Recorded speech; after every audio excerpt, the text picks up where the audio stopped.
Hey, this is Wade Bowen, and you're listening to The Barn.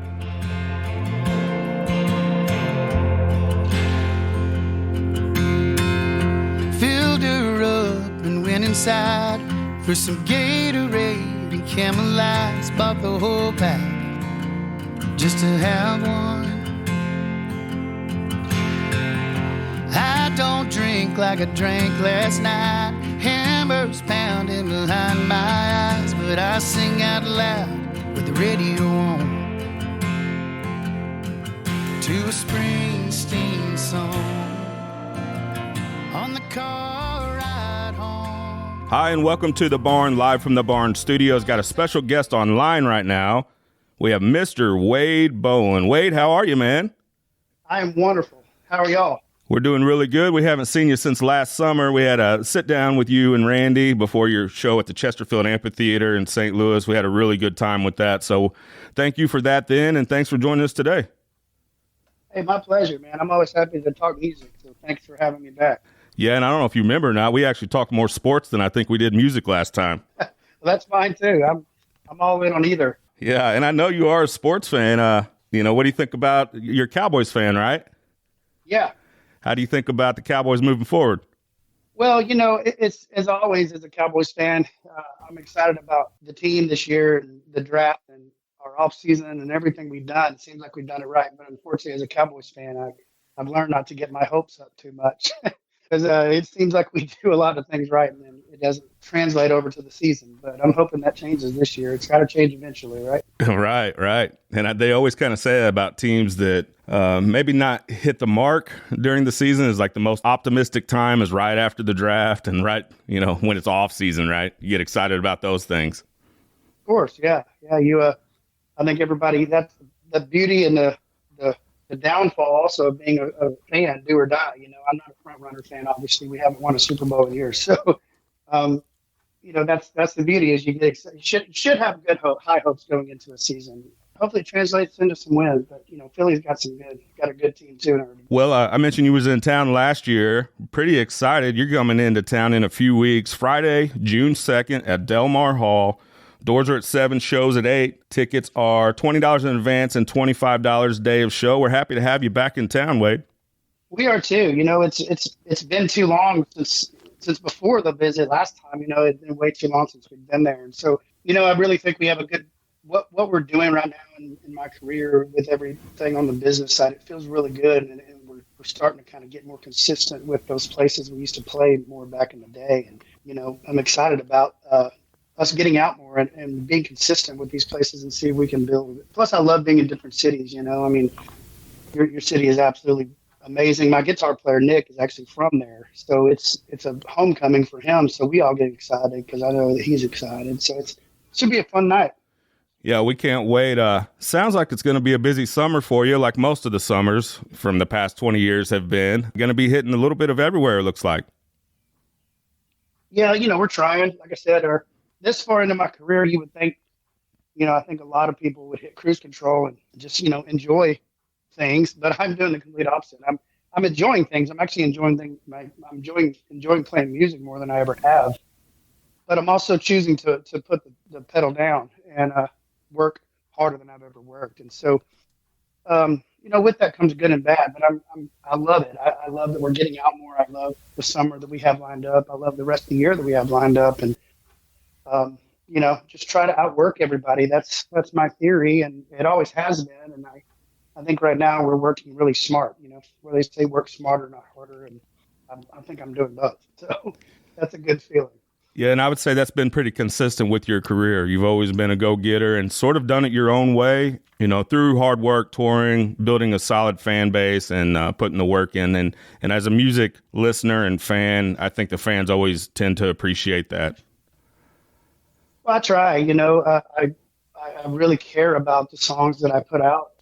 They all mean a lot to me, and in different ways. And same with the albums and everything we do. And so. Every time we step on stage, it's important, and I want people to feel that. I want people to, understand when I'm out there, when they're hearing anything with my name attached to it, that they know that I put my 100% or more into it. hopefully by now, that's why they're fans of our music or new fans. Hopefully they're seeing that as well. And what can you tell us about the new album coming out? I mean, we have a couple songs that are absolute, I think, hits in the making. They sound great. Some of my favorites of yours, maybe in your whole career. What can you tell us about the new album? Well, it's funny. I'm really not sure about the album itself. I've kind of changed things up with the car ride home. We're just throwing these songs out there to see what happens. We had the new record last August, and it was. I felt like one of my best records, maybe if not my favorite record I've ever made. And I'm just not sure that people are grasping entire albums as much as they used to, obviously. So we're going to try some different things. We're going to try to just slowly throw some songs out there, and I'm going to see where that takes us and where it takes me into the next record. I'm not sure. I'm just writing and throwing music out as quickly as possible, and with the Hold My Beer record, we have Hold My Beer Volume 3 coming up with Randy Rogers this summer as well. So it's just my theory right now is if I'm writing it and recording it, let's just get it out and see what happens. And it's pretty fun to do it that way. It's obviously different from anything I've ever done. I mean, getting ready, gearing up for a record release and all that is a whole nother thing, but it's just a little bit different nowadays from what it used to be. So we're trying to adjust. Can we talk about the song Phones Don't Work? Yeah. I'm a lucky man. I married my high school sweetheart, so I don't have a whole lot of heartbreak in my life. And again, I'm lucky because of that. But this sounds like a heartbreak song to me. And for some reason, I'm always drawn to those. It sounds, like you're kind of getting in a car or truck or trying to run away from that pain or that hurt as much as you can. Is that what it is? Is it a heartbreak song? Yeah, I think the idea came from just, that feeling you get when you look down and see that your phone's out of service. I think most of us spend the first 10 seconds freaking out, and then once you take a deep breath and realize that it's actually a really good thing, and so, as I tend to do, because I'm a country songwriter, so I love heartbreak songs as well. And I thought, how do we translate that into, a song, into country music? What would make the most sense? And so I wrote this with my buddies Aaron Rathier and Brett Akins, who's, masterful songwriters as well. And we all just agreed, it was a really cool concept to think about, just driving out where you get to a place where no one can touch you and you can just be with your thoughts and, not think about her. Even if you want to, you don't have a chance to call her, which there's many moments in my life when I wish that would have been the case, because I've made a mistake of sending the wrong text right. or calling, the heartbreak, right. I probably shouldn't have. So I just think, it's also, to attribute to like the fact that nowadays I think we spend so much of our time missing out with these phones, in our faces constantly. And so it's just kind of all that wrapped into one song. I just, finding a place where phones don't work, to me just sounded like the perfect song. And then we also have Car Ride Home. Love this as well. Little nod to Bruce Springsteen in the lyrics here. And I know you named your son after Bruce Springsteen, so you're a big Bruce fan. I am. I fly the banner of country music loud and proud, but through that influence of mine, Springsteen snuck in there and became a huge influence of my life. I love the way he writes and performs and puts albums together and everything. So I love the imagery of this song. This was, I've been lucky over the years to become a good friend of Lori McKenna, and she's an incredible singer-songwriter and Grammy award winning now. So it's really cool to have cool friends like that in your life. And this one is actually one we dug up from years ago. I think she might have forgotten about this one, but it's almost 20 years old. And my manager and I found this and sent it to her and said, "Hey, I don't know if you remember this song, but I'd really love to cut this song and put this out, because I just love the imagery and I love the Springsteen reference and love the sadness of it and love the overall, the way it talks about life and how we spend a lot of our time thinking about life and thinking about the ups and downs and all that we've gone through, and we probably don't realize it. So I think the song is a good reminder to do that and to think about things. And I do a lot of that. I spend a lot of my time, obviously, on the road, in the car, and always have for years, either in the car or on the bus. And so this song just really hits home for me. It's funny you mentioned that, because we actually talked about Lori the last time we interviewed you last summer, And I am a big fan of hers as well. And I know you do a lot of songwriting with a lot of different people. Do you ever sort of pinch yourself with some of the songwriters you end up collaborating with or writing with?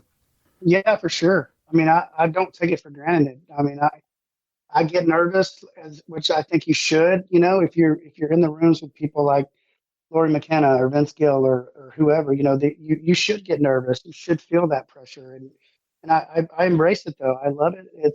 I think it makes me a better songwriter to prepare for them. I think it makes me a better writer to be in the room with them, obviously, and learn from them, and it makes me a better person being around great people. I mean, that's what you have to understand is it's not just about the songs; it's about the lifelong relationships that you carry. I mean, Lori's been uh, a huge friend over the years too, to be able to call her or talk to her or just say hello. You know, just a bright spot when you see a text from somebody like that.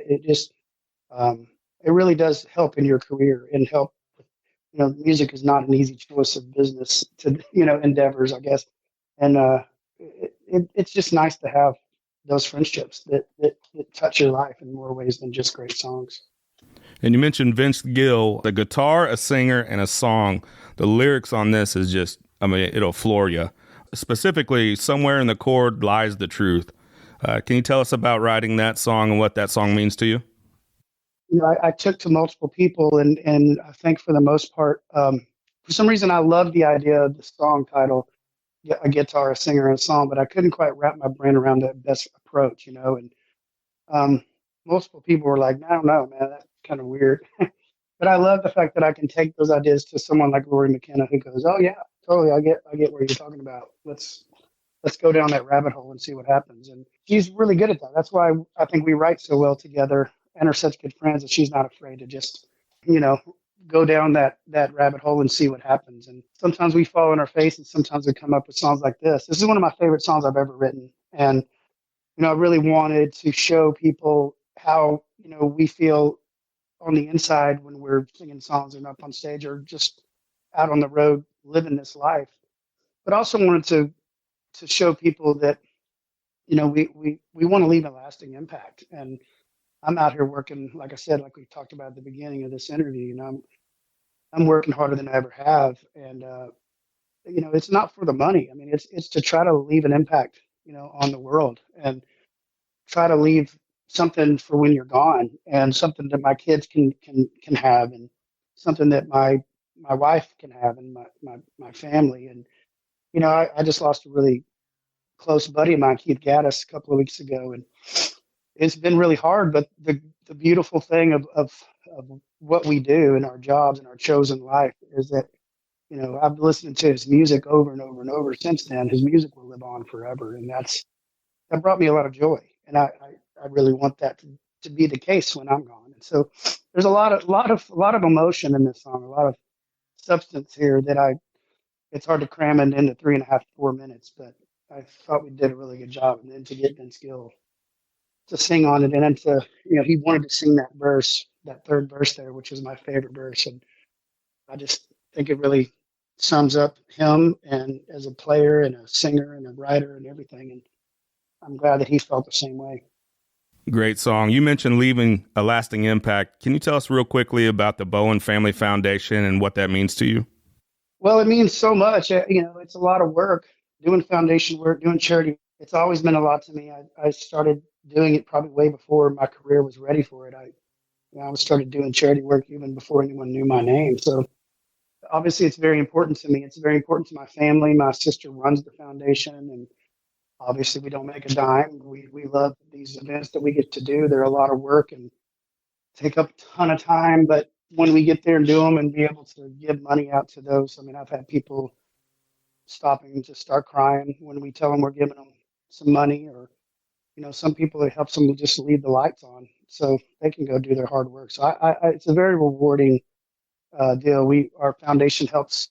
We keep it pretty broad. We help anybody involving children, anything involving children and families, as long as they're associated with one of those two. And they can go to our website and submit a reason as to what they do and who they are and why they need the money and how much. And we go through as a board 3 times a year and give out grants. And it's, we're giving to 20 to 25 different charities a year, which is very, very, very rewarding. Wade, we appreciate it. We're going to be catching you Friday, June 2nd at Del Mar Hall in St. Louis. Doors are at 7, shows at 8, all ages, general admission, $20, advance, $25 day of. We can't wait to have you back in town, Wade. Love everything that you're doing, and we appreciate your time today. Hey, I appreciate y'all's time. Thank you so much. And like I said, we're looking forward to being back. It's a great town, and we're excited.